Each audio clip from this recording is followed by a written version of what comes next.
Hi, and welcome to Sixcess Stories. We are your hosts, Christina Gent. And Eric Ozarowski. And this is where we get to share real conversations with the members of the 6 Degrees community about life, leadership, and the power of meaningful connection. On this episode, we get to talk to Corryn Kivett. She is the founder and the CEO of Evolution Room. Yeah, Corryn's the best. I loved talking to her. I love getting a chance to talk to anyone that's just so smart and full of knowledge. And obviously the communication world for us is always fun. In this conversation with Corryn, we talk about communication tool sets and how it's helpful to have others in our lives close to us, learning those tools and using those tools. She talked about how that's been really beneficial for her and her partner. We talk about her world of NLP, which is neuro-linguistic programming, and basically just means brain language programming. So how do we hear ourselves, and how do we train our brain to talk to us, and how all of that work and communication work can have a shadow side. Get into a little bit of the interesting shadow side and component of the NLP. And towards the end, we kind of start getting out there with some astrology, philosophy, and time as a construct, and go down a little bit of a fun rabbit hole. I always love going into a rabbit hole when we're at Mic Drop because it's Alice in Wonderland themed. So we're... Because you're literal. Because it's punny. So it's really great. Corryn's awesome. I always really enjoy the conversations we get to have with her because it gets my brain juices flowing. So please enjoy this conversation in this episode of Sixcess Stories.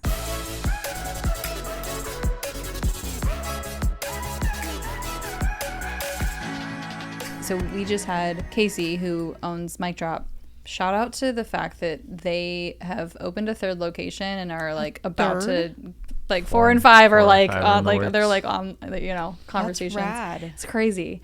But that's what I shared with him was when we were starting this, I knew that the space that we do this in matters so much that like this was the only option for me that I knew of that existed that was like, yeah, we could do a podcast there. Yeah. I wanted to have it chill. I wanted it to allow space for people to be vulnerable if it goes there, right? If it doesn't, that's fine. But like we have gone there, so that's been fun. Yeah, it's been a good spot. Most people have the same experience. It's like, oh, I didn't know that. This isn't what I thought it was going to be. Which, better or worse, it's kind of a fun thing. Yeah, I think so far we've only had one person that expressed that they felt anxious like during it, or they felt anxious getting into it or something.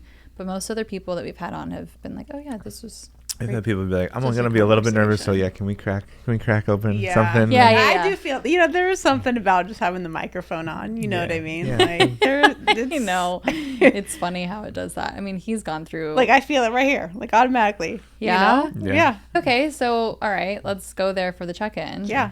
So just, you've already started to describe where your energy is sitting. So just for the listener, I guess just describe it, like where is it in your body? Yeah, so for me, it's like, I guess diaphragm is where it sits. Yeah, it goes diaphragm, and then when it gets a little bit more intense, it goes up to my heart, and I can start feeling my heart racing a little bit, flutter. Just a little bit. And then the breath gets like a little tighter, you know? What is it that you're currently experiencing right now in your diaphragm? Like, is it tingling? Is it, like, what is it? It feels like a ball. Oh, okay. Like it's just like there. It's just chilling. You know, like it's like hanging out. Dude chilling. It's not bouncing. It's not moving. It's just chilling. It's just there. Like, hey, in case you're wondering, I'm here. Okay, got it.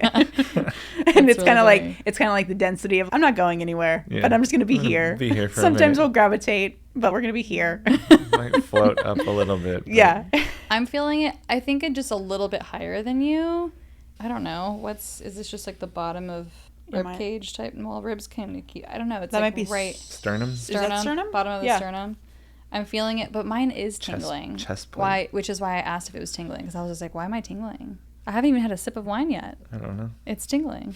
Isn't it so interesting, like just how energy works? Yeah. Or just how each of us feel it differently, right? And so what's interesting right now is so mine's very like centered. It's very chest area. So, but yesterday before we went on stage for the evolution room and presented, I was feeling all the nerves and butterflies, palms, and I don't know how much you were tracking, Christina. Oh, I could sense it from you. Of hard. me just trying to like pay attention to my breathing and just calming. It's like, and it was one of the first times, not first times, but like I'm feeling it and I'm just trying to like let it be. Yes, I love that you just said that. And not, and be kind of like more curious about, oh, okay, yeah, my palms are sweaty and there's this tingling feeling and I feel the nerves, and just being more interested in it rather than trying to fight it, be like, no, I'm fine. Like it's all good. Fighting it makes it so much fucking worse. Wait, can I cuss on this? Yes. Okay. Yes. More than so much welcome. fucking worse. That's so interesting. I think because I was feeling your energy and where you were, I was honestly more calm than usual when I'm about to get up in front of people. And honestly, like Jessie also, she had a lot of nervous energy. So I think I was maybe trying to just be mellow, be the opposite of the energy that was already existing in the space. And so I felt, at least before we walked up, once we were up there and I was talking, there was a little bit more in me that I was, not that I'm not prepared. I know how to talk about our purpose and values, which was the part that I got to talk about. But it was more, oh, okay, now I'm actually looking at the people's faces versus when I was in the back of the room, feeling your energy, feeling Jessie's energy. I was looking at everyone from the back. So it was just different. But yeah, I could really feel you. And I think I was maybe trying to even out the two of us. Sure. Well, yeah. So just, I mean, right now, compared to that, it's like I can feel it in my chest a little bit. It's like very faint. But yesterday I was feeling it in a good way. Yeah. Something this is alive. Yeah, exactly. And something that, it's funny, I tell people, like, I still get nervous. Like, even yesterday when it was a couple minutes just introing people, like easy peasy, right? There's still something there that happens, you know? And for me, for a long time, it was like wanting to resist it. It's not there, right? Ignore it. Just do the thing anyway. But that just makes it fucking worse. It just gets like bigger and louder. Yeah. And so I've really been leaning into this. I'm going to sound a little bit like a crazy person because I'm talking to myself, but leaning into talking to myself of just being like, okay, this is here. We're doing this anyway. We can do it nervous. Totally cool. If you want to be shaky, like go for it. And we're going to do it anyway. Yeah. So just cool. This is where we're at. This is it. This is what we're doing. It is what it is. That. Take it or leave it. Yeah. And I've noticed when I do that, it lessens the anticipation because it's just, here we are. If you want to be nervous, be nervous. Yeah. Like, okay. But are you really nervous? Or is it just a conditioned response that you're used to? Right. You know what I mean? Because of uncertainty. Well, right. Or And that's so whatever. much of this is the work that you do, right? Is it nerves or is it excitement? Yeah. Right, because it's actually What are the you telling same yourself? chemistry, the Isn't same that emotions, wild? the Same same body physiology. chemistry, Yeah, it's all the same. Did you get nervous growing up playing? Oh, you played sports. Yes. Played basketball. Did you get the same nerves? Yes. Yeah. Yes. I remember when they would say, okay, Corryn, you're starting. Like, oh, fuck. Right? Like, automatically. Shit. You know what I mean? Or Like the like, drop. grandpa's coming to your game. Oh, fuck. Like, okay, I got to play. You know what I Yeah. mean? Or like, you're jumping for the ball. Oh, that was like the worst. Like, Oh, yeah. You're just starting the whole thing. yeah. Are you kidding me? Wait, so for you, it was grandpa? That's who would get you more nervous? Yeah. Yeah? Why is that? He had the higher expectations. Okay. He had the higher expectations and would always give the feedback. Okay, what you did well, what you didn't do well, what you Okay. could do different. That's Yeah. interesting. And it's funny because knowing now, he was doing it because he wanted me to be better, obviously, you know, and you can know that, but then unconsciously there was a little bit of always a metric to hit. And I actually had a conversation with a friend of mine who his daughter is in sports. And as I was sharing something very similar to this, he was like, wow, like I do that to my daughter. And I wonder how that's landing.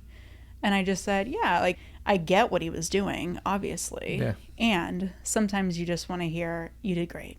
Right. Like, good game. Yeah, best intentions don't always. I mean, so I tell this to my sister all the time. So as a parent, none of us are parents, but I think the most important job as a parent is I'm going to actually screw you up, and that language can be a little triggering for people, but I'm doing the best I can based on the way it was done for me, and the pendulum swings a lot. My mom did this, and I loved it, so I'm going to do it. I'm going to pass that on to you, and you might hate it, right? And so much of it is just helping, I think, as a parent, is like, I'm doing the best I can, screwing you up, quote unquote. And it's helping them understand why I did what I did and the way I did what I did. So your grandpa, it was something for him was, this will be helpful for Corryn. And whatever the impact was of that is a different story that you experienced. 100%. Right. 100%. I think about our brain is designed for survival. So you could have the most perfect, you could be, just in my terms, right, NLP master trainer, know all your shit, right?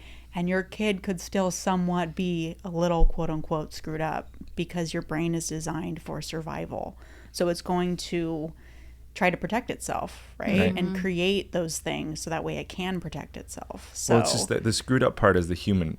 We're humanness, human, yeah. so too much of anything isn't good. Not enough of anything isn't good. I can smother you with love, right? Or I cannot. I can completely abandon you, and like you're gonna have, the three of us could have three different reactions to the exact same experience. Yeah. Right? What's the word that, I guess, like just polar ends, right? You're always gonna have polar opposites, right? So you're gonna have a spectrum of that. All love is going to be coddling, right? All hate is going to be destructive. So it's like, there's still something that can and come then out mix of that in with different kids at different times and different parents at different times. And our parents, just do the best you can. Our parents, everyone, do the best. Most people are doing the best they can. Like it's when I have that lens, it's so much easier to kind of like, I mean, and it's me too. Like I'm doing the best I can. Maybe it's not as good as I want it to be, but it's the best I can today. All I can do is be better tomorrow. That's it. Yep. You also played sports, Eric. Did you have someone in your life that when they showed up, that was when there was more nerves or more excitement or more, I gotta be on? It didn't matter who was in the crowd necessarily. I loved being in front of people. It's basketball, and so running. So I ran cross country. And half the time you don't see anyone. Yeah, right? Like that's as I'm running through the course, like I'll see my dad like at mile marker 1, like kind of thing. So running was a little bit different. Track obviously is around, but like I would get so into the game that it felt like flow. Like when athletes talk about flow, especially when I was playing basketball, like I wouldn't even see the crowd. I would like none of it was. The nerves would come before like everything it didn't matter who was there. It was like, ooh, I'm starting today. Like the nerves would come with whatever the expectations were for myself around the game rather than outside expectations. My mom would just come and she'd love to see me have fun. Right? And I feel like people would tell me I was entertaining while I was the one diving, and like I would just give out all out effort kind of thing. And so leave it all on the court.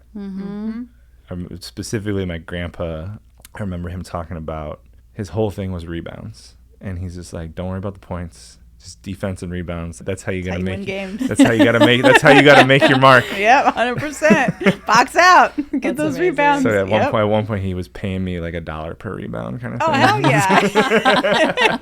Shit, I should talk to my grandpa. Damn it. That's hilarious. He's like, don't worry about the points. The points will come. You gotta do the dirty work. That's what he thought would motivate me or do the thing. And I've always wanted to score and be the point guard leader, all this stuff. So heck yeah. It's all rebounds. So yeah, to answer your question, like the nervous part didn't matter who was there. Certain times, the higher the stakes in terms of the games, that would matter more than what my role was. Yeah. For me, it was definitely my dad. I think because I grew up with my mom and it was just the two of us for the majority of my life. And she's always super, super vocal about how proud she is. Like she wants to see me have fun. She'll go to something and cry out of happiness and excitement and joy because, she loves me so damn much. And so when we moved back to Kansas and I was finally close enough to have my dad come to some of the things that I was doing, which was not basketball or sports. Yeah, it was dance team and it was music and it was plays and it was artistic things, a little different. That's right. Yeah, so I would get more nervous, and I think it was almost like without him saying any, like having to prove anything or whatever, but I think that's how I felt. Like I think just because of the split and we lived so far away from him for so long. And so like coming back, I was like, oh, but I'm here now. And like, I really want him to come and see the things that I'm doing. And so anytime he came to something, 1000% my nerves would spike like crazy. Yeah, that's a big deal. Oh yeah. Yeah. So It's That interesting. Yeah, right. It does track. But it's interesting how certain people in our lives, you know, they all three of us mentioned for kind of different reasons, and just who can create that energy that we talked about from the very beginning of inside of us. I mean, it makes total sense, and that still shows up when your dad and brother are coming to visit, and 100,000%. how much I want this to be perfect, and we gotta have the plan and everything mapped out, and what we're gonna do and how we're gonna do it. Yeah, and they're the chillest people ever, but I'm Yeah. like, I need it to be amazing. So I'm in a women's league, C league, right? The lowest league, Sure. like 30 to 40s, right? We got some 20-year-olds in there, which they can run so much faster and have way better lungs than any of us. My grandfather still comes to the games. He that's loves so coming. It sweet. is actually the sweetest thing. And everyone like says that he's our coach, and it's really freaking adorable. Aw. And I still get nervous, and I still feel like I have to perform and do well, you know? Yeah. It wasn't until probably recently, like season 2, season 3, where it just landed of like, even though he obviously wants us to win, he obviously wants me to do well, he just wants to support me. But, you know, programming, right? Yeah. What is it? Where you were as a child is how you are today as an adult, right? Automatically, my programming took me back high school days. Yeah. 100%. Yep. It was like the first time he was there, I was like, fuck. I'm fucking nervous right now. I'm going to go throw up in the bathroom. Like, shit. It's a women's C rec game. Yeah, Like, and we're what? adults, and yet like it Right. just takes one person to put us right back into that spot of being a child. It's crazy. That's amazing. And then yes, I coach and train in this, and then I go down rabbit holes, right? Of like just how my unconscious programming, how I played so similarly to when I was in high school because of just my programming. Do you know what I mean? Yeah. My like default conditioned self. And it's been really cool to like be aware of that, and then also have the juxtaposition of I don't need to operate that way. Like I can just have fun. I can just have a fucking great game and just not care at all. Yeah. And that's been really, really cool to experience. Well, yeah, The juxtaposition. What a gift to have the training that you have, and then to have this very like mirroring thing of I'm back and playing basketball, and my grandpa's here, and Yes. like I'm it's literally I'm I teleporting. literally look the same pretty much. My number's 22, the same fucking number. Like So it's not even just like, ooh, like let me think playing about. with the same girls, might I add. Oh Like, wow, okay, it's even the same Wow. team. Not the same That's- exact team, but like Sure, a couple no. Some of of the the same girls. people. Yeah. Yeah. But just to have it, well, it's not just thinking about how I was at a child. It's like you're reliving it to a certain extent, and Yeah. like to be able to Yeah. step outside of that and see it and go, oh, this is all very interesting, and then it doesn't have to be this way. Yep. It's wild. How cool! It is super wild. How cool! Yeah. I always forget, but you grabbed something because what you just said about it goes back to us as a kid. It's like how I make friends, those three things. Oh, this was a former CIA person who does interrogations, and it's basically reading people. But what I want to figure out is, how did you make friends? How did you... I'm going to butcher it. There's 3 things that he would look for. About safety, right? But it was all tied to rewards and safety. So what did you do to get rewards and feel safe? How did you make friends? How did you... I just thought it was, when you shared it with me in the past, I was like, oh, that's wild, because so much of that I think it relates tracks. to what you do, and yeah. I'm right. It's like, where did I get stuck as a kid? God, it fascinates me And- so much. Yeah. Where does that, like what I like to call it, I was just talking with the client, a stamp, like neurologically, like a stamp happens and your body just kind of conditions to go back there. Yeah. That's so fascinating. It's funny because I guess not funny. I've tried to think about what was the moment or the moments of where did that happen? Where did I get stamped? And it's hard. It's hard to identify and really dig into what was the time that little Christina was like, "Oop," Yeah. and she's done growing her brain. Yeah. Kind of. For me, I've had to really, and the people that are listening to this that really know me will laugh, get out of my head. I'm a big time thinker. Like I am. A big part of my just personal mission is moving from thinking to just from head to heart, right? And operating in heart. Join you But there. that- That's Eric is that's me. also big time thinker. I'm a feeler. Yeah. So for me, it's been, okay, when were those moments where it just felt like, for me, I think I didn't go like numb, but you just kind of block it off and you go into thinking mode. And so it's been an interesting journey of actually feeling. Yeah. And like, what did that feel like? Right. You know? And when did that stamp happen? I mean, I obviously had a big one with my father passing when I was 12, right? Like that was a big stamp that I didn't really even feel because I went straight up to my head. Yeah, straight to thinking. You know? So I've just learned the more that you do this work, we're just onions. You never get to a point where you get to the mountaintop like we were talking about the other day. Like you just keep pulling back stuff. Yeah. And it's fascinating. Yeah, mountaintop is just the valley of the next mountaintop. Exactly. I loved when you said that. Yeah. It's just layers. But seriously, like you talking about this right now is so in line with a lot of the conversations that we've been talking about, where Eric is like, yeah, I am a thinker. That's where I live, is in my head. Conceptually, I understand so much, and it's actually a negative. It gets in the way of me feeling and just letting go. And I couldn't find it, but it was, what did I do to make friends? What did I do to feel safe? And what did I do to earn rewards? If I can figure out what those three things are, I can learn a lot about you, because that's going to show up. I'm going to project those three things. So think about the person that, I mean, there's the opposite of that, but however they show up of like, so if I need to make friends, I'm people pleasing. Yeah. Right. It was a really interesting frame from the sense of someone that does this. Literally, the job is to read people and figure out as much as I can figure out, as like, what's the motive, what's the thing, what's the 8 to 9 year old version of this person that's actually showing up right now that they might not even know about. But if I can identify it using as the shorthand, like these three things, it's going to help me navigate this conversation a little bit more effectively. Yeah. There's layers and onions and so mountains and to unpack in that. Yeah, so many. I know I talk all the time about how we have a 7 or 8 year old up here. And every time I'm pointing to my head for the listeners, I can't see.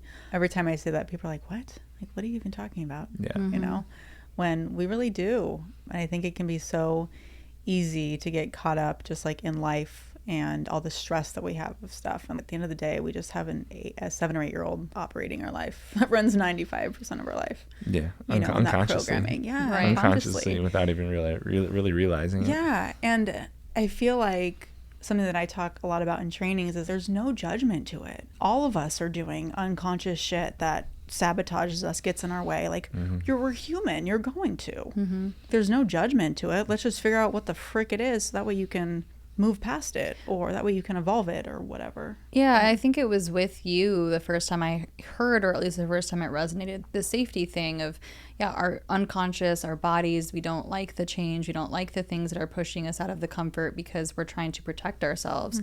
And that really resonated with me the first time I heard it, because it made a lot of sense as to like, oh, that's why I like things to be, in order. Like, oh my gosh, this is actually funny. We haven't told this story on the podcast yet. So one time I come home from something and Eric has moved furniture around in the living room.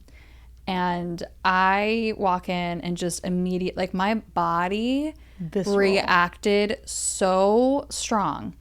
And I was just like, what the fuck is going on? What are you doing? And for a little context, I will do this before I met Christina. I would do this like every 6 months just to change it up.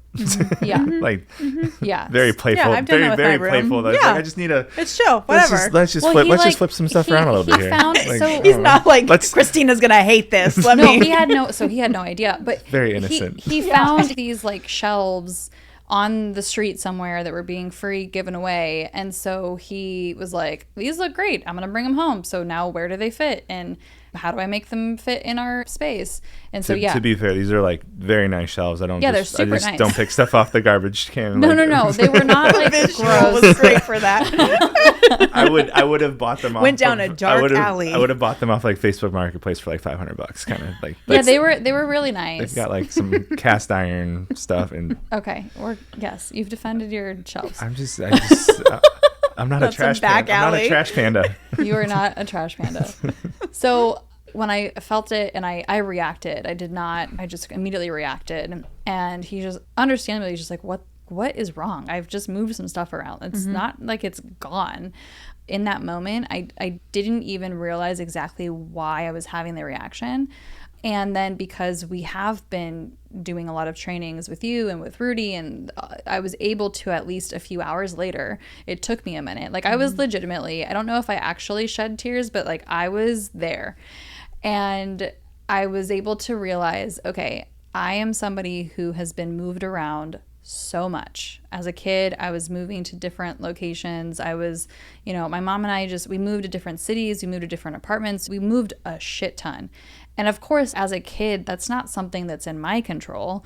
And so that to me was like, oh my God, you're flipping my world upside down right now. I have a space for all of my things, and I have a system, and like this is where they live. And without talking to me or anything, my shit's being moved around, and it just took me straight back to that little girl, right? And that unstable type of environment. And I was like, what the fuck? And so after we talked through that, then Eric's like, oh, that makes total sense. Like, of course. He's someone who's, up until we moved here, your mom kept the house that you grew up in, right? Yeah, she lived in the same house for 30 years. But yeah, just being able to peel back those layers and understand, oh, that's why she's upset. Yeah, it's so cool when you have tools like that to each be able to communicate about it. Yeah. Right? You're doing your own internal figuring out to be able to articulate and communicate, and then to have a safe space to be able to do that. And then for you to also have tools to be able to meet her where she's at. Well, I also just my own understanding, like this has nothing to do with me. Yeah. It's just to be able to not deflect it or not. Yeah. It was just a very, from unaware, I was like, this isn't something that I did. Right. It wasn't like an intentional, like I'm going to fuck with Christina. Now sometimes I'll do it just to. Yeah. Now's a different story. Let's test her now. It gives you a space of neutrality. Yeah, it gives you that space of neutrality, you know what I mean? Because if you, and this is where people just start projecting, right? Triggers and triggers and triggers and triggers, and it becomes this emotional drama triangle mess. If you wouldn't have been able to recognize that, you would have gotten defensive, whatever, right? Whatever I think I still did. I don't remember like my reaction. I just remember being like, whoa, what's going on here? Yeah. I mean, of course, we're going back, we're human. Yeah, Are we going to react perfectly every time? No. And yeah, we were able to work through that much quicker than when we first started dating and we would get into whatever the thing was, right? Because we've been going through coaching and training and everything else, and we have tools to try and work through stuff. It just helps us work through it much quicker, much more effective. How does that show up for you? As so you have this tool set, and you obviously have a partner. How does that dynamic show up in your relationship with working through things? All of the time. Yeah, it's nonstop, and I'm very grateful. This wasn't like an ultimatum. She chose to also go through training, so she's also getting the tools, which just makes it more impactful. Makes it easier and beneficial, right? I mean, so much of Christine and I talk a lot about when we first met, I was like, here's this thing called conscious communication. Don't worry about it. It exists. Know that when we get into stuff, it's going to help me, which will in turn help us. Yeah. That's all you need to know right now. Yeah. And as we've kind of started to implement that into 6 Degrees and just the benefits of that in business, it's helped the two of us. I get a mirror. And it's a way for us to both keep each other kind of sharp with stuff. Yeah. It sounds like similar for you with. Yeah. And before, so I won't get too much into the story unless, of course, we want to get too much into the story. I'm more than happy. I'm an open book. You tell whatever story you want to tell. We can take it where we want to take it. I was single, dating off and on for 8 or 9 years before meeting Chelsea, right? And also with men. So very different, right? Chelsea's the first woman that I've been with. I was by myself. I was good by myself. I had used the tools by myself. Very different ball game than using the tools when in a relationship. Very different. And when we decided to start dating, not in the beginning, but once things really started to progress, I just noticed some things, and I could really feel some things from her where she was caught up in her own stuff, right? She had been in very toxic relationships before me. So this was her first healthy relationship. And our programming will fall back to what's familiar. So even though this was safe and that this was okay, she was familiar with toxicity. So she would start to sabotage our relationship. Sure. And then there were also things that I saw very clearly of the programming that I had from my mother and what was coming up for me and what I was projecting into the relationship versus what was actually happening, right? So to be able to identify this is actually me. This has nothing to do with her. This is all me. What's happening with her, yes, is triggering. However, it's my thing to deal with. And I've constantly leaned into, like, there's 3 parts to the relationship. There's me, there's her, and then there's the relationship. I got to do my work. She's got to do her work. And then we get to work on the relationship together. Makes it a lot easier when we're also working on ourselves individually. So it just gives us, it's funny because when she went through the first NLP training, she texted me and said, Stacy, my co-trainer, like, now I have your guys' language. I know what you're talking about now. Like, you better watch out. Like, I'm going to use this stuff. You know, it was really cute. And Chelsea's very opposite of me, so we tend to attract opposites. She's very expressive, very kinesthetic. I'm the thinker, I'm quiet, I'm the big chunker. I give you 1-word answers. She's the micro chunker, she's the expressive. So going through training, she's like, oh my gosh, this is so rad, you know, just very expressive. So it is really cool to experience that, and just to have that side of it. So it's been interesting. Well, yeah, it's been really helpful. Well, so probably really cool to have someone that expressive. And it's one thing, I think, like Christina, when you came to the first time that we did any sort of work with Rudy, that you vocalized it, you're like, yeah, it was just absorbing. And so as a person that's like, it's clicking. Yeah. Like, to have the feedback of someone that's like, this is fucking awesome. And she's very, she's very much like, it doesn't need to, she's like, I don't understand this, but it fucking, whoa. Like, she's like, I'm not going to get it. Like, how you get it? Yeah. What the fuck? This is great. Yeah. No, that's cool. That's a fun experience to have, to share something with someone and to instantly be like, oh, cool. Like, and to have them just be excited and in the moment about, oh, that's why you do that. And I never realized how much of a skeptic I actually had been. I had a really big breakthrough about 2 months ago. And even though I teach this shit, it landed. It had never landed before. I'd never realized like how much I really showed up in the space of this needs to make sense. And like this and this, just being very like, does this work? That, you know, just being very critical of it. Yeah. Whereas Chelsea's just someone that she has the experience and she's like, holy shit, this is fucking amazing and magical. And like, everyone can experience this. Do you know what I mean? Versus me, where I'm like, well, what about this? That's been really cool. And also, we've gone through some definite journey. Yeah. That's for sure. Yeah, my own, just noticing, because like I said, I was single for so long and thought that I had it figured out until you're in a relationship and you have a shit ton of mirrors. You did have it figured out as a one solo ship kind of sailing through the big giant ocean. Yeah.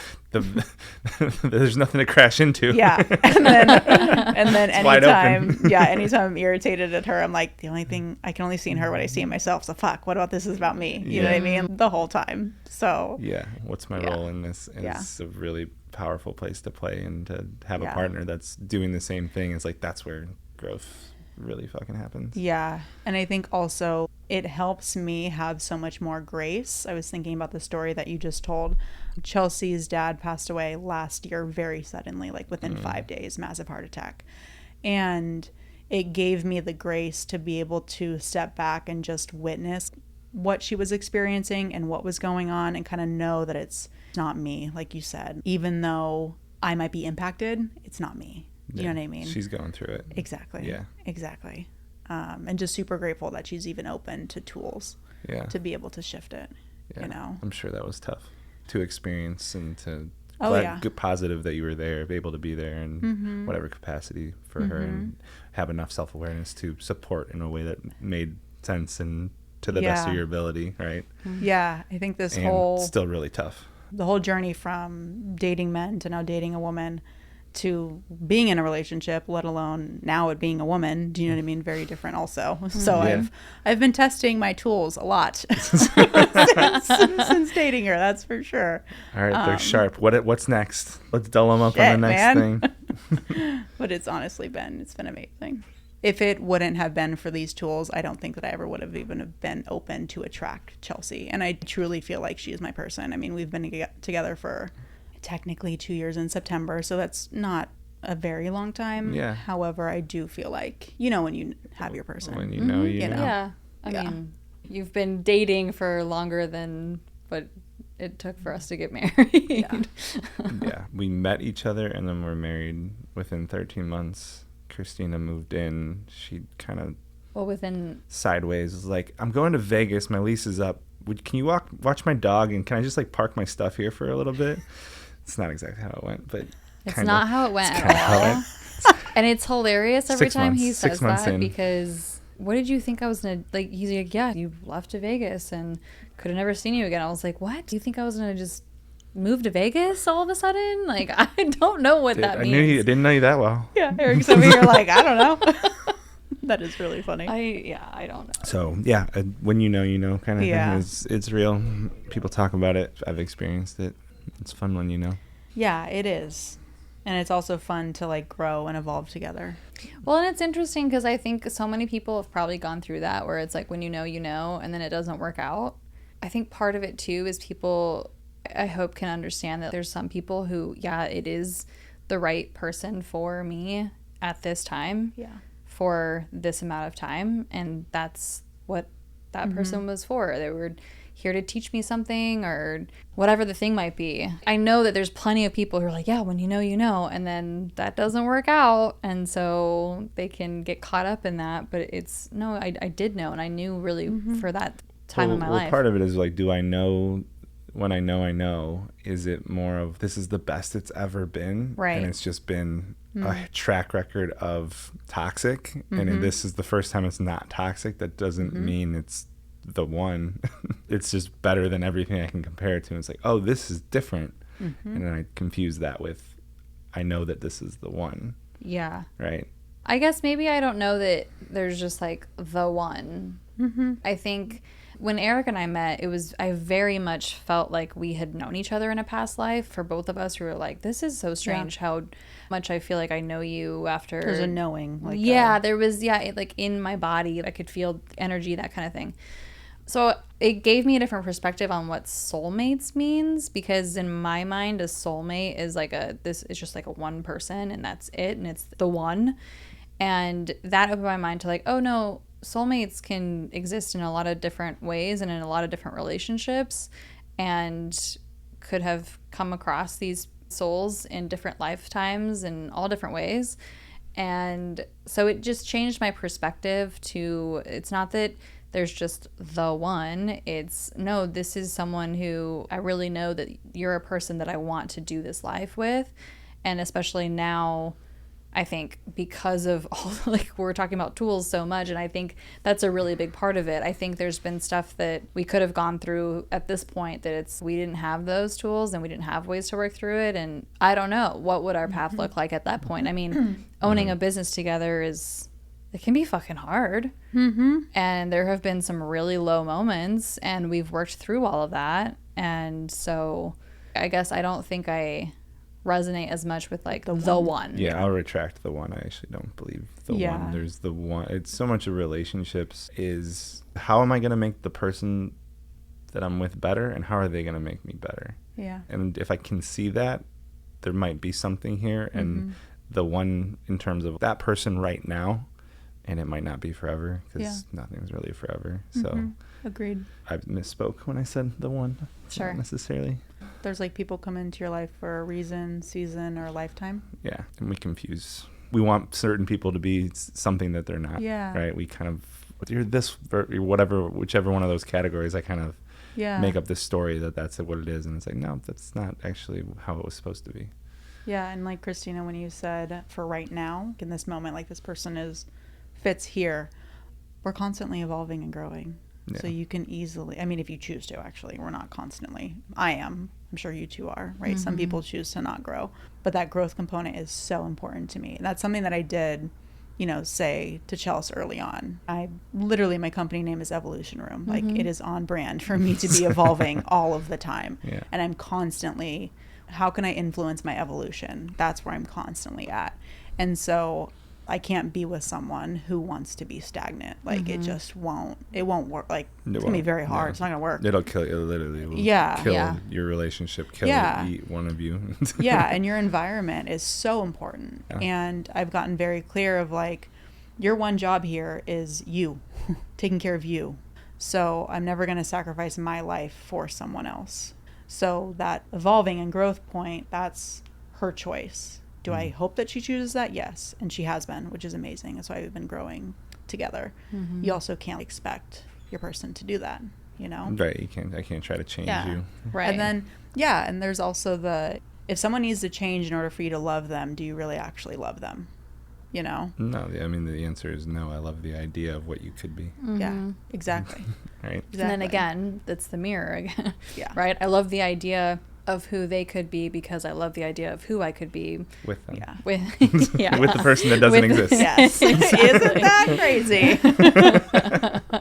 Hello to being human. Oh man. That's fun. For you, so this is something that we talk about, but I'm curious, with everything that we just said, how does Chelsea being your person right now, and you very much seeing a future together, how do you balance her not being everything for you and you guys not being everything for each other with all the tools and everything that you have? So Christine, it's like, for me and her, it's like an extra layer. We also do business together, and we run this company together, and on top of business partners, husband, roommate, all of the stuff that comes with lover, right? Like all of these different things that are tied to relationship, cook, driver, all these things. Okay. That was great. I can drive more if you want me to drive more. You did throw out. No, it's not what it's about. I'm curious. So, like, how does that show up for you guys? Wait, I want to make sure that I understand the question. How do we not do everything together? No. So a lot of times in relationships, it's like, okay, you're my person. You're supposed to be everything, and I'm supposed to be like the way the world works is it's easy for that to happen and show up. So I'm curious how that dynamic shows up in your relationship. It showed up a lot in the beginning. Yeah. When I said that I had a lot of programming from my mom that I didn't know that I had. Yeah. So I grew up, I always say that my mom was a single mom. She was, however, she was like in and out of relationships. Every relationship that she was in when I was, I guess 8 years and younger was just toxic and in and out, right? Around 8 years old is when she was with my stepdad and she got married. And still, even in that relationship, he was very MIA. So it's always just been really me and my mom. So she was in a lot of relationships where she poured into them and didn't have the two-way street of it being poured back into her. So she made them kind of her everything. And it got pretty drastic until about 3 years ago. And she's gone through training. She's also had the tools to recognize what she's been doing, right? And very grateful that she's now in a very healthy relationship, which is awesome. And what I noticed for me is being in a relationship with Chelsea, I was making her my everything. So my schedule, she works, she's in construction, she's 9 to 5. Actually, she's 3 a.m. to 9 p.m. So very rigid union schedule, right? I, on the other hand, am a business owner, extremely flexible. So I would begin to sacrifice without even really being aware of it. It's not like I was consciously saying, oh, let's pour all my focus into her, right? I was just doing it. Right. Because I naturally am that way, with spending a lot of time just focusing on her and like really just sacrificing what I needed to be doing in my business to continue to grow the way that I want to grow. And just pouring into her more than what was really healthy for me at the time. And it took having, multiple... I honestly had felt like I lost myself. It was a very dark time for me because being a very independent person and then being so enmeshed in someone else, the feeling that I get is like no boundaries. It just felt very mushy, and I was at the expense of someone else like all of the time. And so I was also in the middle of a values transition. So that was just a very messy period of, I don't know what I'm doing. I don't know how this is working. It just was a bunch of, I don't know. And I remember having a conversation with my co-trainer who knows me very well, and she's also a master coach and trainer, and was just helping me map out what I couldn't see, you know? And then when I finally saw it, I was like, fuck. In the middle of that, I knew that it was, and we weren't living together at the time. That was honestly like the biggest blessing. I'm so grateful that we didn't live together, and we were also long distance. So a lot of people didn't know that she lived 2.5 hours away. Yeah, you had some separation there. Yeah, and I think that separation was very crucial for my growth to figure out, okay, what is this? Is this me? Is this her? What is it? And quite honestly, it was really me the whole time. I was making the mess unconsciously and not even knowing it. And the thing that I love about Chelsea is just tell me what's going on, tell me what's working, tell me what's not, and I will fix what's not working. And she's very literal, which sometimes I just want to strangle. She's like, just tell me. I'm like, I don't want to have to fucking just tell you, but okay, let me just tell you. Which is also a blessing at the same time, right? That's real. Yeah. No, I'm telling you, it gets like NLP has definitely become so much more fun now that I'm in a relationship because I get it. Yeah. And people tell me like, oh my gosh, you've saved my marriage, or like I'll be talking about the stuff and they're like, oh my gosh, that's my husband or that's my wife. It just gets so much more fun because I'm in it. Yeah. But yeah, there was a lot of low points and it required me to do my work. And I noticed that every single time that I did my work, things got easier. And even if it didn't, I was able to articulate, this isn't me. This is your stuff. I can't help you with this. Because a philosophy that we follow in our trainings is you can't be part of the solution if you're part of the problem. And at some level, I'm part of your problem. I can't help with this because I'm also triggering you at the same time. Right. I mean, you know? that's, when I hear that, I just think drama triangle Yeah. of actually I'm setting up this, I'm either putting you in victim or I'm rescuing you Yeah. or I'm actually controlling the situation and Yeah. I'm part of the game and I need to step out of the game and telling you about the game and you need to figure out how you Right. can get out of the game. Yeah. It's really cool when you can, one, identify what's going on within yourself and then communicate it to your partner. So that way they get where you're at. And that just happened with her. Like she just communicated with me where she's been and how hard things have been for her. And she's acknowledged, I know that I haven't been able to like really show up like a partner. I'm going to change that. And shift has happened in the past 2-3 weeks. And that feels really good. It feels like you're on the same page, Yeah. you know, but sometimes you go through seasons, you know, Yeah. and those seasons, they test you, they challenge you. And I've just learned that the more that I lean into what is my work here? What part am I playing in this? How can I grow from this? How can I evolve from this? If your partner does the same thing, like you'll come out stronger on the other side every single time. I appreciate you sharing all that. It was just more about like the curiosity of understanding that like there's a me and there's a Christina and then there's an us. Yeah. Right. And there's a codependent piece that's just Yes. going to naturally tie into that as the us piece forms. And it's really easy to get lost. And we've talked a lot about just golf as an example of that's something I'm like, Christina, like, would you like to go learn how to play golf? She's like, absolutely not. And that's a you thing, Yeah. Eric. And while you're golfing, that's 3, 4, 5 hours that I'm going to do a me thing. And that is healthy for us. And it's not that I want or need her to golf, but it was just like, I don't know, like, is this something you'd be interested in? She's like, no. Yeah, I think Just like as an example. wanting to include each other in the things that we love to do. And I think they're also putting up those boundaries and Yeah. being able to also say, oh yeah, I understand. And you have understood that the golf that's for you. And that's always going to be for you. And I honestly, I think that this is an area that we could work on quite a bit. So much of what we do overlaps. If anything, maybe golf might be the only time that it doesn't really overlap. I was having this conversation with somebody the other day that look at even just the relationships that we have right now. It's pretty much all 6 degrees. Those are our relationships. Those are our friendships. Those are our partners. Those are any kind of relationship that we would want in business and in life. I don't think that there's anything wrong with having those types of relationships within the organization.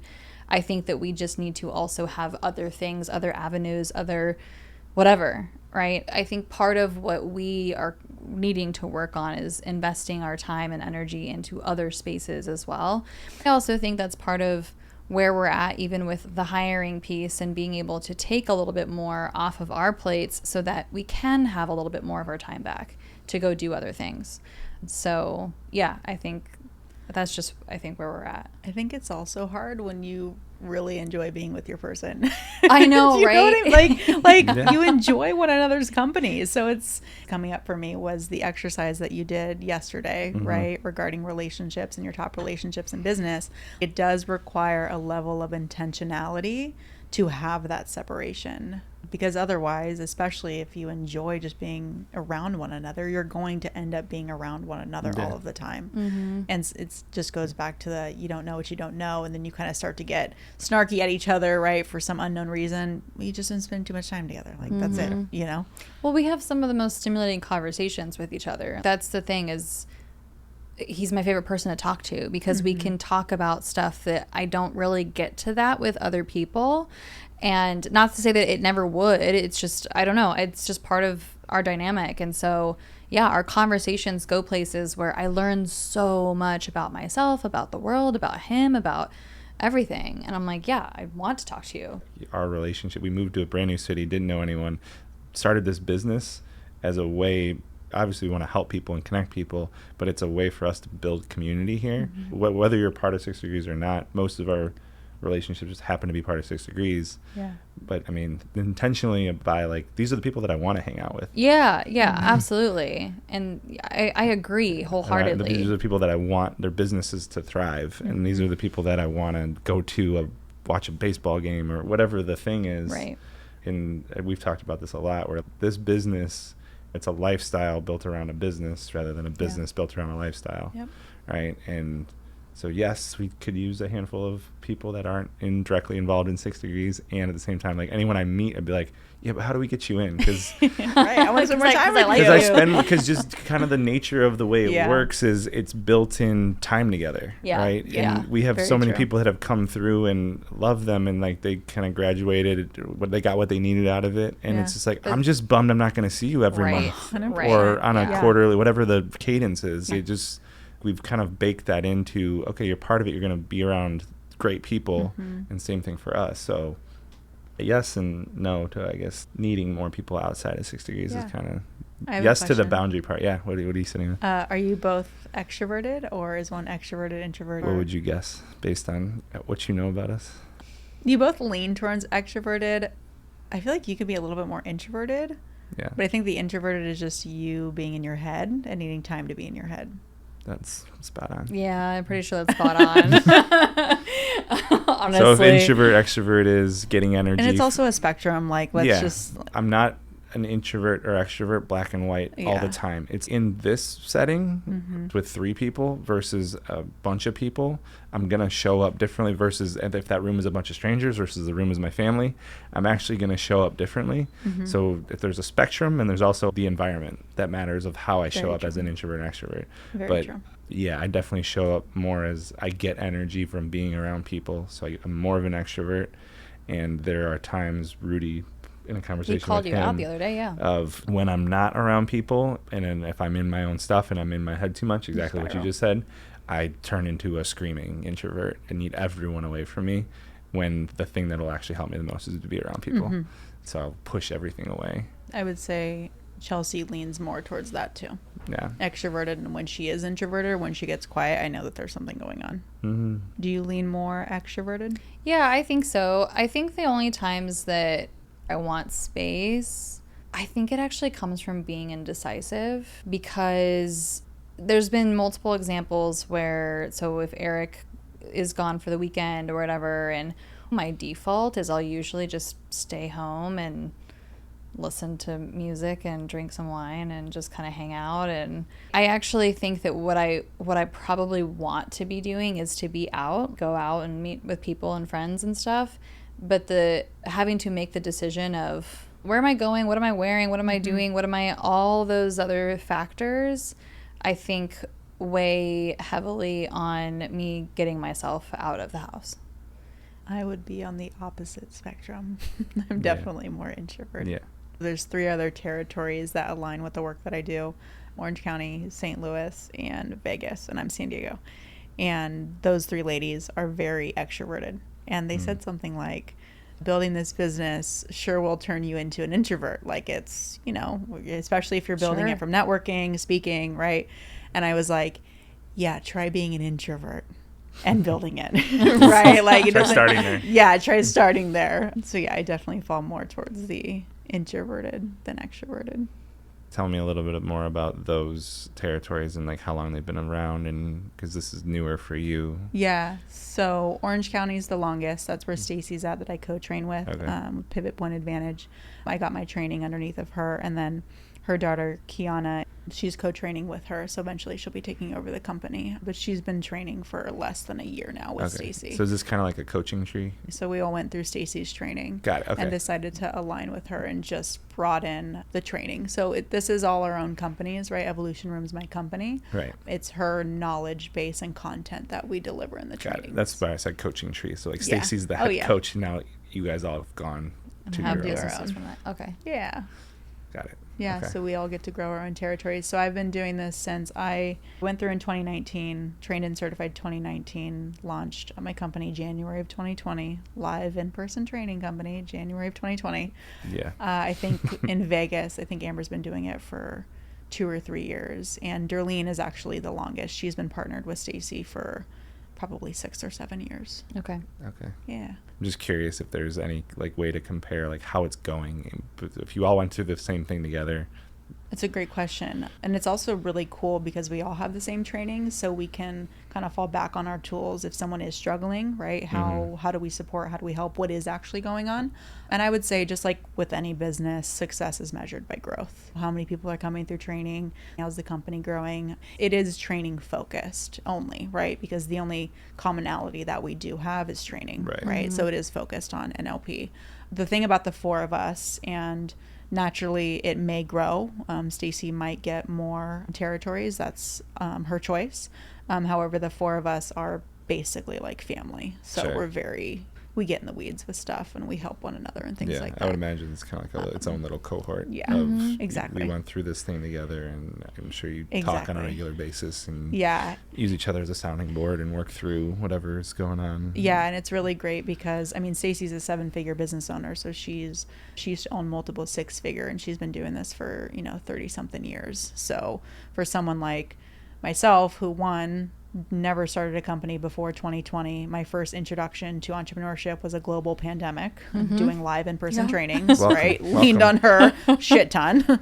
And then also, just with everything that's going on with the economy, the market, to have someone who's weathered those storms and be able to coach and train us on, what's going on and what she sees and experiences human behavior wise, it helps uncover the I don't know what I don't know with someone who does have an extensive amount of experience with human behavior. Yeah. So it's really valuable. And she also invests in very high 6-figure coaches. And so to be able to, we get the pros and cons of what's going on, and she's very open with that, which is extremely, extremely valuable. Yeah, I can really valuable. Definitely see that. And I would also, so it sounds like, so you have Chelsea that's kind of, she's gone through the training, so you have that to keep you on a daily basis.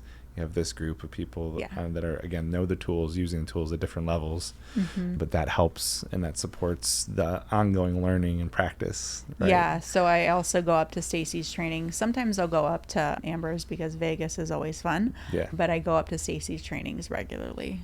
I'm realizing that we're talked about NLP, and I don't think we specifically said what it stands for.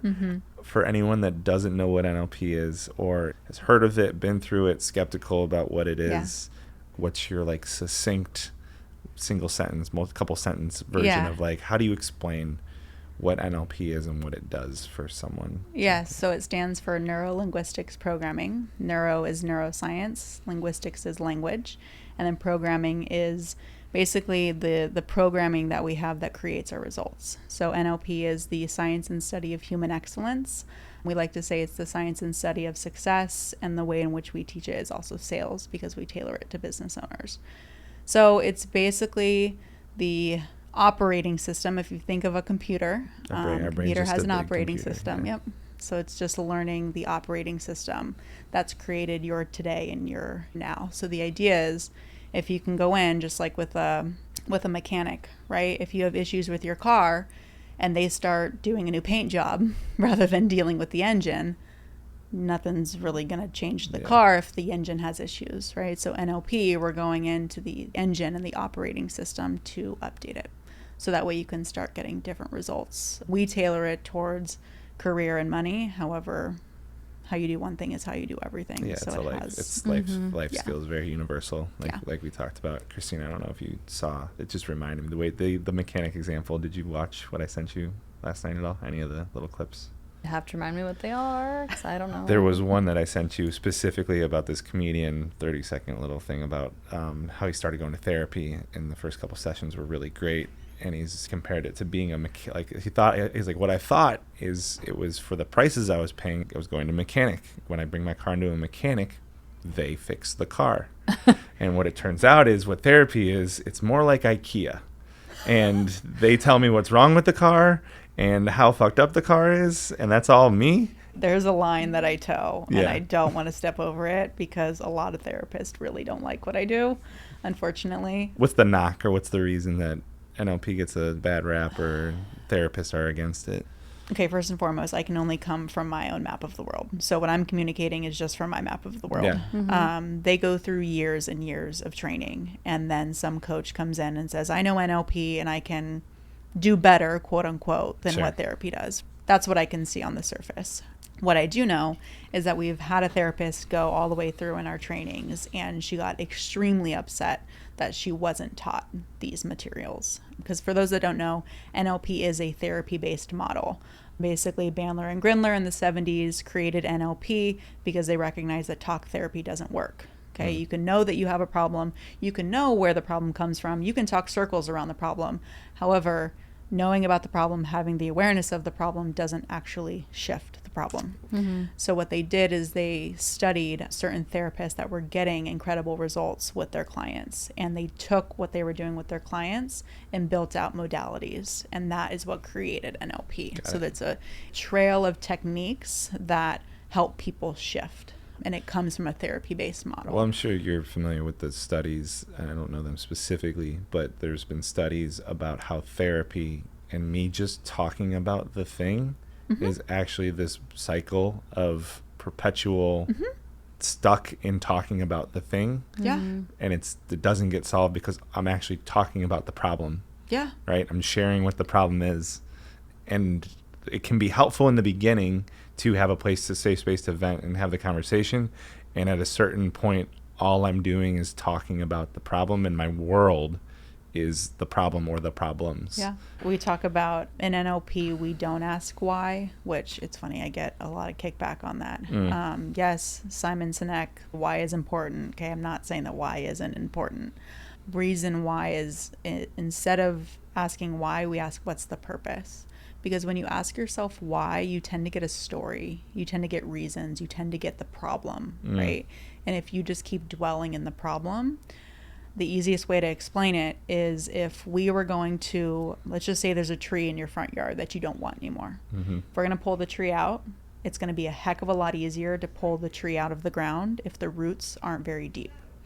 Every time you talk about the problem, the roots just get deeper and deeper and deeper. Right. It's going to be really freaking hard to pull that tree out of your front yard.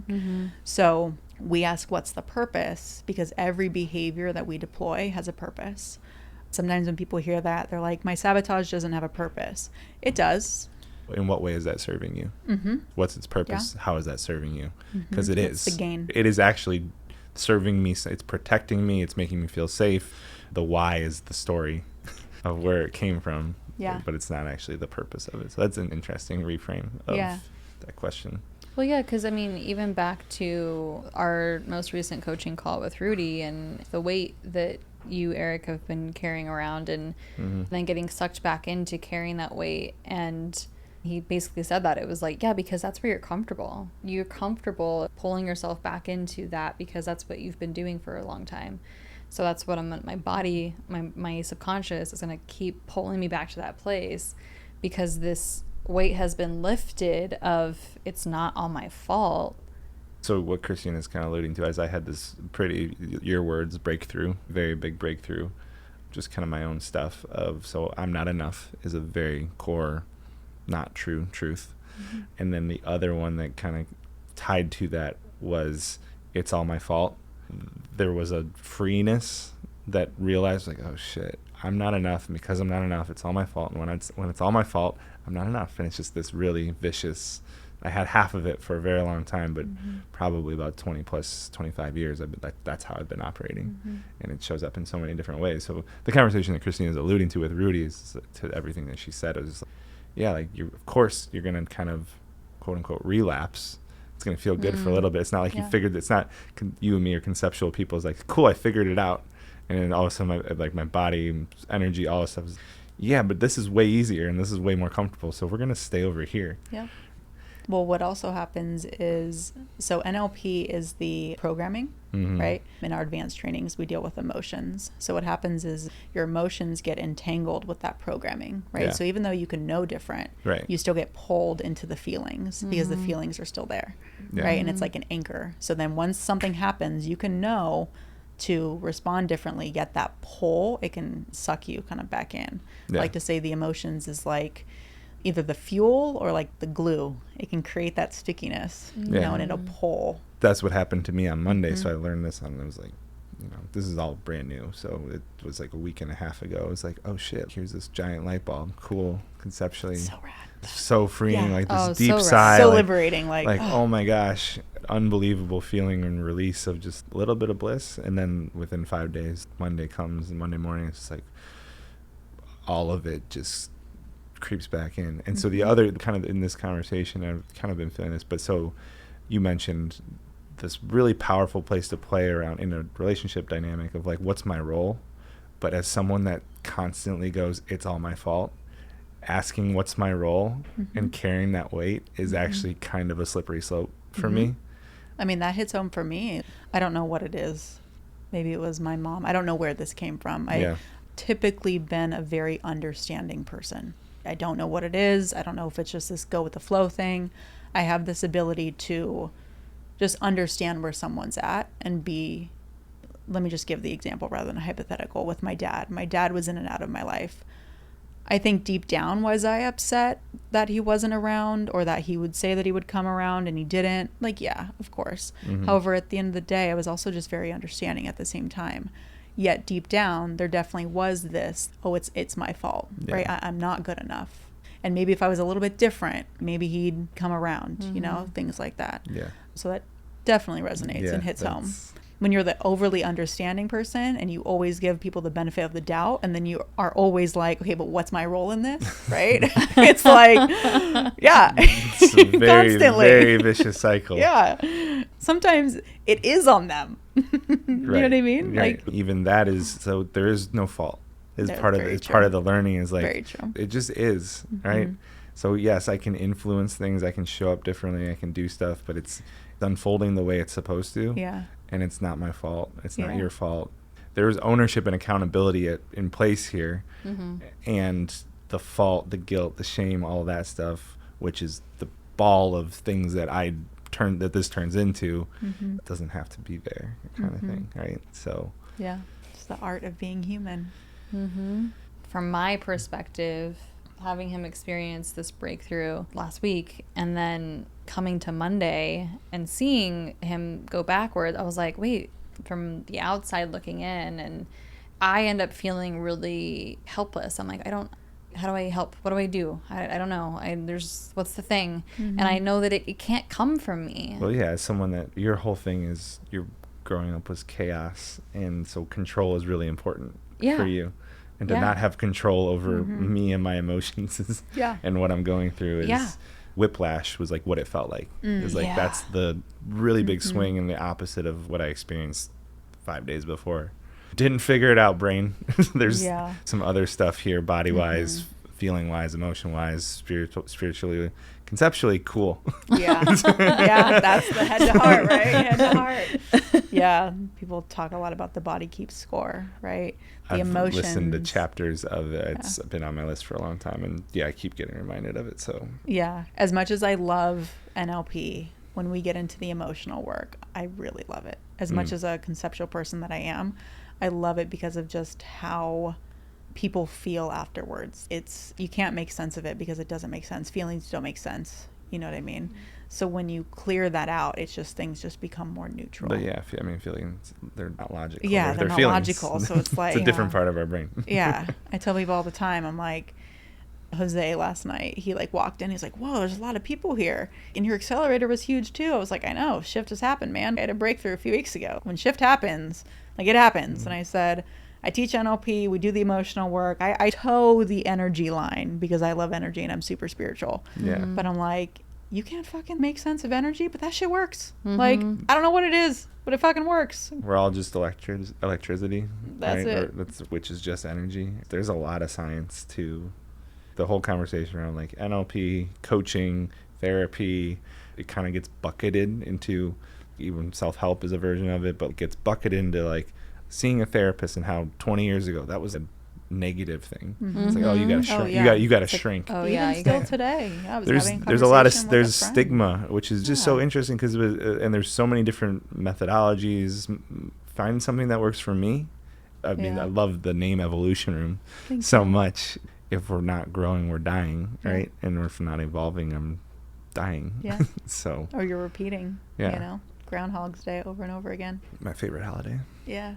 It's a comfortable one, that's for sure. Until it gets Yeah. uncomfortable.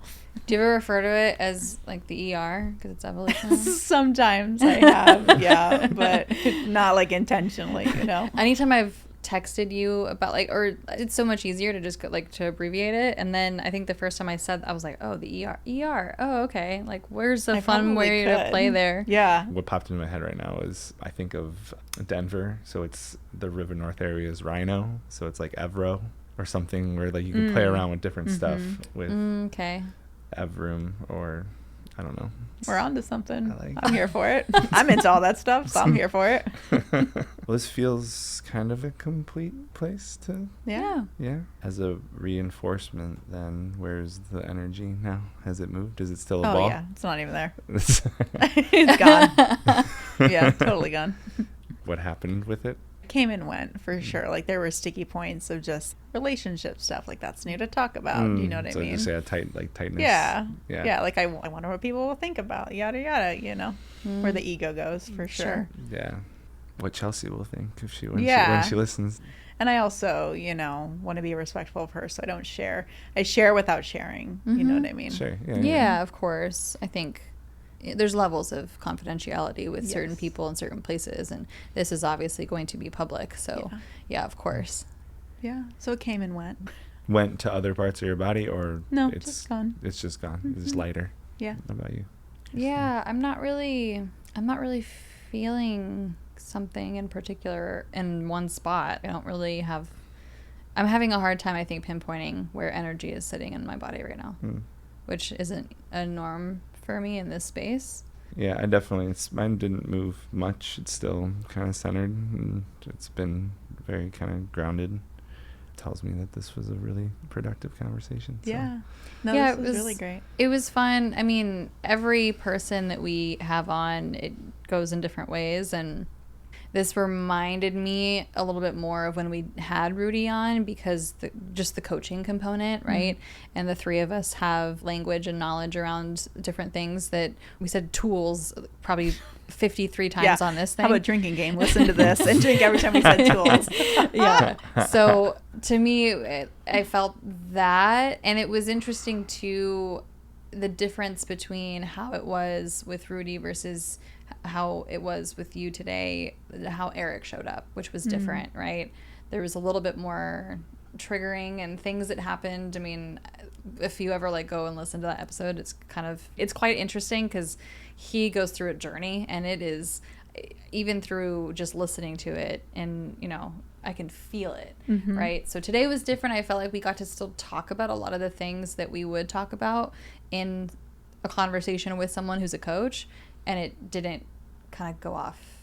I try not to compare when we do this, and yeah, just there's a level of knowledge and understanding around each of us and our own stuff, and obviously you bring the NLP world to that, and so yeah, there's just a fun place to play when whatever the methodology, the modality, whatever it is, when people have a certain level of awareness, there's deeper conversations that tend to happen from that. Exactly. So Right. I mean, it goes back to when you talked before and after of when Chelsea went through training, right? And it's fun to talk to people who get it. Now we're in like this flow, and just like what she said about, oh, now I know your guys' language. I know the words. I'm in here now. I'm in the club. I'm in this. Yeah, exactly. Inner circle.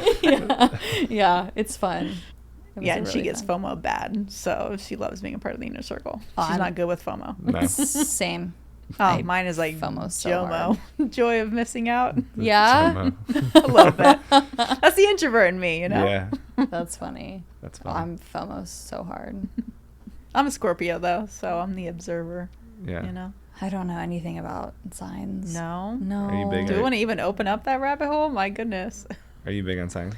You mentioned spirituality, but is this spirituality tied to astrology for you? It's a layer of it, Yeah. you know? Yeah, I do love astrology. Astrology and human design are two that I really, really enjoy. Someone told us that, like, the next Q3 or, like, the next couple months are, like, the way that the stars are. Is that supposed to be wild? Is that yeah. Like, Mercury just went out of retrograde, and people always freak out. Mercury and Gatorade is what some people say. Yeah. It's like the whole thing. Yeah. So, yeah, I do enjoy astrology. So I like to do it from an external point of just what's going on with the energies, but then also, like, internally. I have my own timeline. So I have an evolutionary astrologer, which I had before I even opened Evolution Room. So hence the evolution theme. Did not correlate those two until a little while ago. The evolution astrologer did. Yeah, I'm sure that she already knew, you know what I mean? But yeah, I also have her, so she gives me, like, my timeline and does my chart and everything. Your Chiron is your biggest wound. So my biggest wound was in being seen in the public eye, being a thought leader, like putting your opinions and ideas out into the world. And that's quite literally what I'm on a mission to do, and it's so fucking hard for me. The whole idea with evolutionary astrology is, like, those wounds, you want to heal them in this lifetime, so that way your next lifetime you have evolves. Evolves. Yep. The part of energy is, wasn't it Einstein? Like, energy can't be created or destroyed. That's pretty much like hasn't been proven wrong. So when people die, like, where does the energy go? Thank you. Thank you. If it can't be created or destroyed, where does it go? Like, I've also been on this track, not to extend this way long, another rabbit hole. Have you read the book, The War of Art? We talked about. We did? No, what's the other one? The Art of War. But then there's also the War of Art. The War of Art. No. I haven't read it yet, and I'm going to sound a little crazy because, yes, I was on TikTok and I was listening to this guy talk about it. Sometimes TikTok has great stuff. He was talking about the War of Art, and I really want to read it. He was talking about the idea that time doesn't exist. We don't have a past. We don't have a future. All we have is now. So that concept is that the future has already happened because all we have is now. The future is already out there because time isn't linear. It's all existing now. And so the idea that when we get ideas or we get insights, these insights are actually coming from the future. And these ideas are also energy, which energy is an entity because all of us are just energy at some level. We're just vibrating at different frequencies, right? To make it material or not material. So the idea is that these ideas are an entity that want to be brought to life, to be fulfilled on in the future. Have you ever had an idea? Let's just say you had a business idea. You don't do anything, but you see someone fucking make your business idea. I'm butchering the way that he said it. The idea is that these ideas find a host and they will jump from, like, a collective consciousness. They will jump to an actual person to fulfill on them. And so the idea is like Beethoven's, like, dun dun dun dun. Somebody else had that idea. They just didn't fulfill on it. It's interesting from the concept that there's so many businesses that are just ideas and people have the same ideas and then it comes down to execution. The concept of, like, I know in yogic terms, I don't know what the term is, but the term of oneness. Like, we're all breathing the same air. Your exhale is my inhale. And so it's just that idea of, like, one idea because we're all one. I'm intrigued. Right? By energy and ideas. When he said that ideas were an entity, that made my eyes sure. widen. How many artists, how many musicians go, I wrote this one in 5 minutes and it's the biggest hit in the world. Because how do you replicate that? It's like, I can't. Yeah. I'm big into Joe Dispenza, and in a lot of his meditations, he'll say, like, be before you can have. Tap into inspiration, like, tap into what that feels like. When you get that hit, you can fulfill on it, or you know what inspired is like. But yeah, there are people that in a blink of an eye have an idea, fulfill on it, number one hit, whatever it is. That's fascinating, though. Well, and when you just said that we're all breathing the same air, we're all one, I immediately went to, like, the coral reef. The coral reef exists, like, all over the world in different places, all connected. Do you know the coral reef thing? There's a study that I read, I shared with you, is what you're talking about, right? So think about how on New Year's, how the whole world, like, midnight strikes and the balls drop around the world. There's a version of that within coral reefs that they all can communicate with each other. Wow. And it's synced.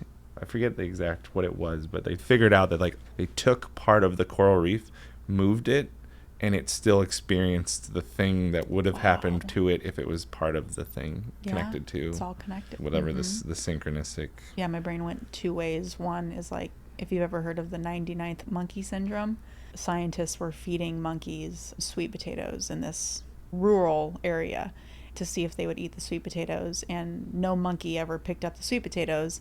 And for weeks and weeks they kept, trying this experiment, and nothing happened. And then one monkey came down from the trees and grabbed the sweet potato and threw it away, like threw it on the ground because it was covered in dirt. So then a few weeks later, another monkey comes down, grabs the sweet potato, goes over to the river, washes it off, and then eats it. Next day, same thing happens, but this time it's 5 monkeys because they saw the one monkey clean it off and then ate it. Monkey see, monkey do. Exactly. The next day it was like 10 monkeys, 20, and it keeps growing, right? As the 99th monkey jumped down, got the sweet potato, all around the world, these monkeys, because they were doing these experiments everywhere, like all around the world, all of the monkeys were coming down to get the sweet potatoes. So it's the idea of like consciousness, that we're all connected. Mm-hmm.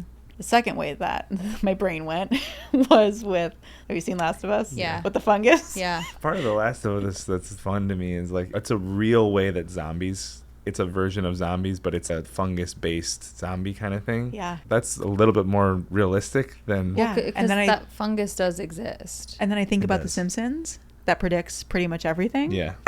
Yeah. So- That one always blows my mind. To go back to the timepiece, do you know what the actual definition of past and future is? No. Time or a period of time before the moment of speaking or writing. Interesting. That's the past. So then the future would be the time or period after speaking or writing. Past or future doesn't exist unless there's a spoken word or a written action, like, Whoa, that's interesting. right? Mhm. Like thought, it doesn't address thought. I Yeah. either speak or I write for quote unquote time to exist Wow. by the definition of past and future. That's interesting. I read that and it kind of blew my mind a little Yeah. bit. I was like, oh, okay, well, that seems to be missing some stuff that Yeah. I would associate with past and future. No, That's it's wild. just the present that exists. Like right now. Have you ever been to the past? Have you ever been to the future? Yeah, no. Right? No, we Yeah, we no. haven't. In my brain, In your I brain think we have. I think I've Yeah. been to the past, but just by that definition, that's not even the past. This reminds me of a podcast. There's a podcast called Where Is My Mind? It's the idea of where is consciousness is kind of like one of the, what is the universe made of? Where is consciousness is a question that scientists are ruminating, I guess. Yeah. Is it inside of us? Is it outside of us? If there is no time, there is no time travel. Right? There's no need to time travel. Right? So what if The Simpsons is just coming up with shit? I don't really Chicken like wing. being put in The Simpsons' hands. You know what I mean? I can't believe that show's still going. Thank you so much for Yeah, joining thank us. you. Yeah, This this was was fun. great. This This was was really fun.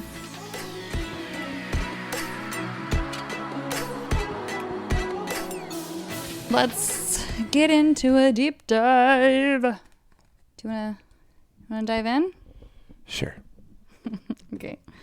I'm curious, is there anything that you've shared on here so far on purpose, knowing that our family is listening? I don't think so. No, that hasn't really crossed your mind. What do you mean? I guess there's times that we talk about our parents on here, and it was something that we talk a little bit about it on this episode with Corryn, right? We're talking about the people that came to our sporting events and perhaps made us nervous or excited, or however we want to frame the emotion. And it made me curious about, so far, are there parts of either of us that we share things in a certain way, or we make sure to add something? Purely curious. I don't think I've come on and had an angle necessarily or thought about it in advance. If I've shared anything about my family or anyone specifically, I think hopefully it comes off in a good light. Yeah, I don't think that anything that we've said has ever come off in a bad light. was something that listening to it, I thought, I wonder in like subconsciously, is there a part of me subconsciously that has said something, or Like, even the way that I said it, maybe, I'm not sure. just knowing that they're probably going to hear it. Yeah, Is that well, what- because I know my family is listening to all of them. I'm pretty sure your mom, at least minimally, your dad probably too. I don't know that your sister has had as much time. It sounds like just from when we saw her last, but like certainly there's people that we know who are listening to every single one. So you're saying Andy's not going to hear this? Maybe not. How rude. I don't know. Has she talked to you about it? No, I don't know. She's busy being a mom. Right. That's what I'm saying. Is like I think she's She focused has on her kiddos. 2 kids and pregnant, and probably the last thing on her mind is what we're talking about on episode whatever of Yeah. the deep dive of our podcast. She's probably like, that's cool, guys. That's cute. We'll hear about it when we're in person next time. Yeah, no, I don't think I don't know. I don't think I do. Yeah. I don't think it's calculated, or I don't think so either. I think it would be more subconscious. maybe. Just knowing, so there's certain dynamics that show up with you and your family. There's certain dynamics that show up with myself and my family. And so it was a thought that crossed my mind when I was listening to the episode of Corryn of, ooh, I wonder, am I doing something? Has that come across? Have I said something on here that maybe I haven't yet to a family member in person? Right? It's like, is this like a, almost like a, I don't know, a crutch of, well, I know they're listening, so I could say this thing that maybe they get it without the hard, like the difficult or the challenge of seeing them face to face and saying something. Yeah, I'd have to go back and listen to just some of the times where we mentioned people. Yeah. I don't think so. I mean, there might be a feeling of, ooh, I just mentioned someone specifically. I hope that came out the way that I meant it to. Yeah, for sure. Right? Yeah. I think that might happen a little bit. And I don't know that anything that comes out of my mouth has like malintent. Right? So 100%. I think just something to think about, and something to maybe for myself, I'm just thinking about me to be aware of is, ooh, am I saying something because I know that they're going to hear it, and maybe that gets me out of having to say it directly to their face. Yeah, I would have to go back and listen specifically. I don't think it's come up at this point, but right, I think to it your could. point, to your point about just being is it subconscious, is like, oh yeah, I said that as a cover, or like a, you know what I mean? Like I added more whatever. Mm-hmm. Yeah. To make sure that it lands like the intention and impact match. Yeah. It's interesting. It's interesting having this platform and who's listening and what it can do. Oh, I wanted to know, because we talk about high school sports a lot, or at least for a good moment in this episode. What is either your top or just the one that comes to mind of your most memorable sport moment? In high school? Yeah. Memorable sport moment. Ooh. Probably the one that comes up. I don't know if I've told you this. That's an interesting question. The one that comes up is my senior year of track. I was so most of high school I was hurt. I had injuries often, and nothing serious. I just always had just bumps and bruises, and at one point I didn't tear it, but like really badly strained my Achilles. And so just most of high school I was just dealing with injuries, which sucked. But my senior year track, so that would be spring of my senior year, is kind of like the last season of sports. I was like, you know what, like this is kind of like the last hurrah. I'm gonna come and be healthy and train and come into the season in good shape. And I had some really ambitious goals. And I remember running. So it was the first. I don't even think it was a meet. I think it was a practice meet. It was like just with our team, and me and one of the better runners on our team. So we did cross country together. But me and him did the half mile, which in track I did the half mile and the mile. Those were kind of my two events. Literally, And the half mile is the most miserable race I think that exists in track. So kudos for you to put up with that. Literally sprinting around the track for 2 laps. That's awful. So I was in really good shape, and it was me and him, and we were it was like a time trial or like a early season, just like see where we're at kind of thing coming into the track season. And I was specifically, like, so in terms of memory, I remember this race where he was ahead of me the first lap, and I ended up like catching up to him and almost catching him. And then at the very end, he beat me, but it was like I ran like a 2:04. He ran a 2:03, and so like, damn. Yeah, like that was the first, again, beginning of the season. So I just double it. That's a 4:08 mile. Right? Sure, and you're not sprinting around. No, so but I mean under two is is a big deal for that race.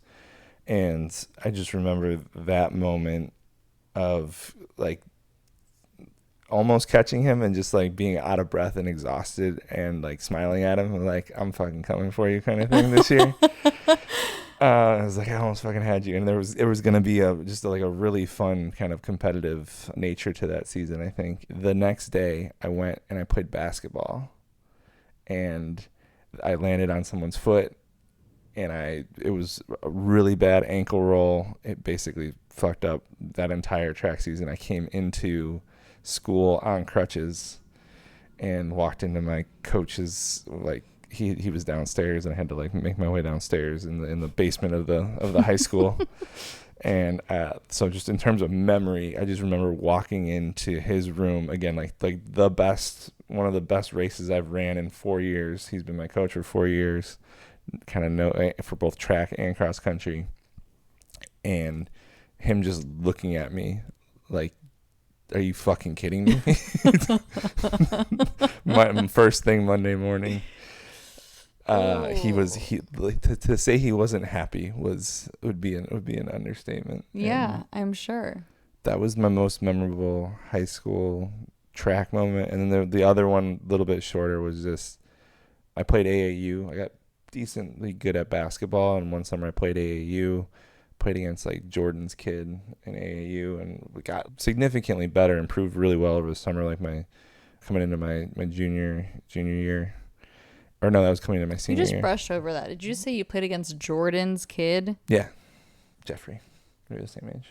I mean, that's kind of a big deal. You just... kind of, but he didn't, no knocks against him, but he didn't make it to the NBA. Like, well, I understand that, but it's just, I mean, that's not LeBron's kid who's on his team. Okay. We don't need to get into the comparisons, but you just kind of put that in there real quick. So I was like, wait a second. Yeah, it was like, I mean, that was just the level of people that were on the court with me. They were way better than me. Like, I wasn't that good, but I got significantly improved playing AAU. And I came in my senior year, and the coach was basically like, you've made strides, but we've got these kids that are younger than you. We're going to put them in front of you. You'll make the team, but you won't play, is basically what he told me. And so that was just kind of like a devastating moment. And I was like, cool, I'm going to go play the rec league and go have fun. The irony is one of the kids that was younger than me, he got hurt like right at the beginning of the season, so I probably would have played. Yeah, of course. That's how it works out. So both memories, not the best memories. Yeah, you picked two, injury and kind of just that was most defeat. of my high school sporting experience. Like I said, it was hurt so much. I don't even know if I have a positive one. I'm sure I do. High school sports was a grind. Yeah, that's interesting that you say that, not having a positive one, because now that I'm thinking about, I'm like, ooh, what are what are mine and what are like, the things that come to mind are like emotional ones, which makes sense, I guess, because the emotional ones are going to be the most memorable ones. Even thinking about, so, okay, when we had any kind of choir performances, there's not really much to that. It's it's choir, it's standing and singing. So there's not like these like big elevated moments, I guess, with that. I mean, the only thing that we did was we got, I honestly, truthfully cannot even remember what there's like when we went to state and stuff like that, the grading scale in choir, I don't remember what that is. And there's a grading scale? Yeah, so if my choir is going to state, or I guess state, I don't know. There's a competition in choir, and it's like, I don't even really think it's a competition against other choirs. It's mainly just going and getting graded, and trying to get the best grade that I can get for the choir. Is it like gymnastics? Where there's like judges? Yeah. There's, I don't know if there's multiple judges for. It's subjective. Well, yeah, it's definitely subjective. I mean, any art is subjective. Yeah, I really don't remember enough about this. I just feel like our choir was always so good that we always like got a really awesome grade. I don't even think it's called grade. I'm like doing this such a disservice. I just didn't really care. It was a day to get out of school where I got to go and like sing some of my favorite songs and hang out with some of my friends. Like that's like what I experienced when we did it. And probably because I never did a solo. I remember, I think it was my freshman year, I thought I was going to do one, and I signed up for one, but then I just never really followed through with it because I was too scared. And that's so there's the choir ones, and then there's like the small choir groups, and then there's solos, and people can go and I don't know, get graded. Why is this the only thing that I can think? I would freaking, I would say it's judged. Well, yeah, judged, but like I would get was it a score of a number or like a ABC? I don't remember. I don't know. Someone who sings in choir will have to correct me on that. I have no idea.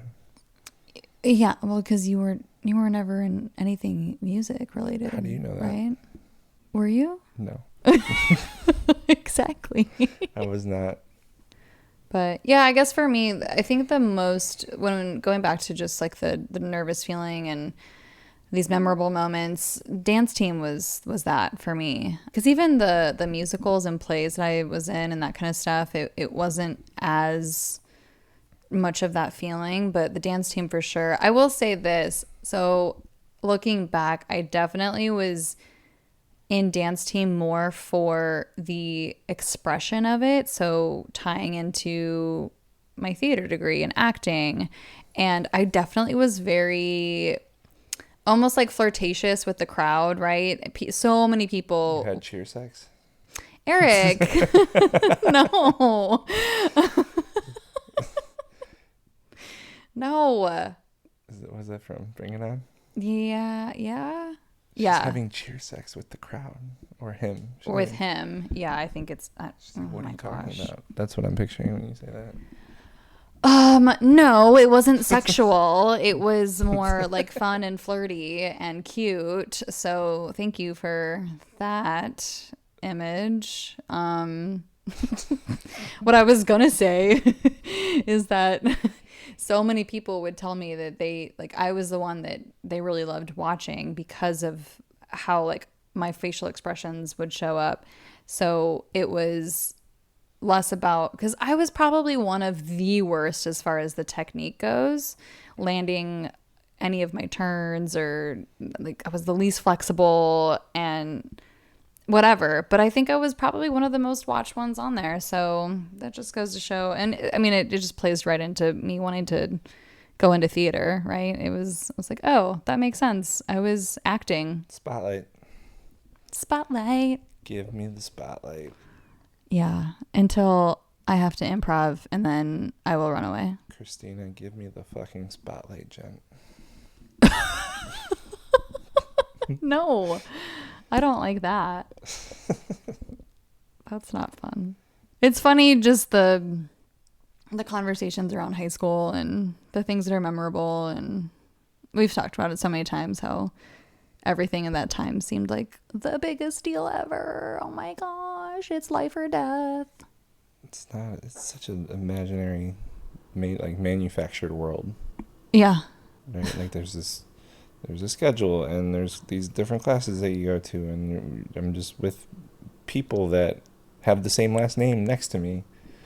Like it's Yeah. Yeah. I don't know. It's weird to look back and think about it. Yeah, just the things that were so important. Yeah, that was half my life ago. Was high school. Yeah. More of the things I brought up for this deep dive are just curious. Curious. I'm a very curious little bub. What accent is that? I don't know. I don't do accents. I just sometimes I don't do accents. I do voices. There's a difference. Yeah, but your voice has a little bit of an accent right now. Well, but it's not Ireland. It's not on purpose. So if you ask me to do an Irish accent, I will not be able to deliver that at all. It's just not gonna happen. But if I just do a voice, then sometimes an accent is latched onto it and it's just there. Like when you do Elvis. Like your Elvis voice. Thank you, baby.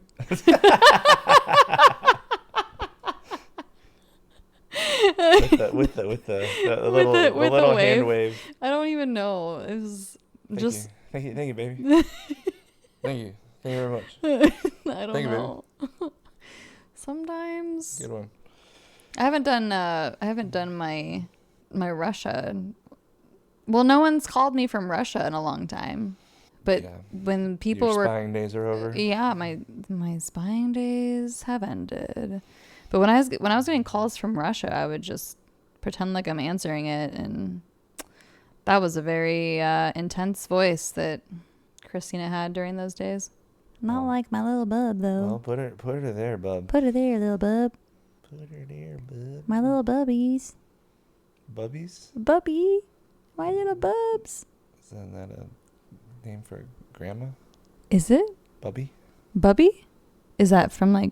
I think some people call their grandma my bubby. My bubby. My little bubby. I don't think I'm making that up. I don't think you're making it up. That sounds like someone has said that to me in that context. That you're a grandma? Stop it. That's not what I said. Don't twist my words. Okay, little bub. Trying to get out of here. Put her there, bub. Okay, bub. See you later, bub. Mic drop.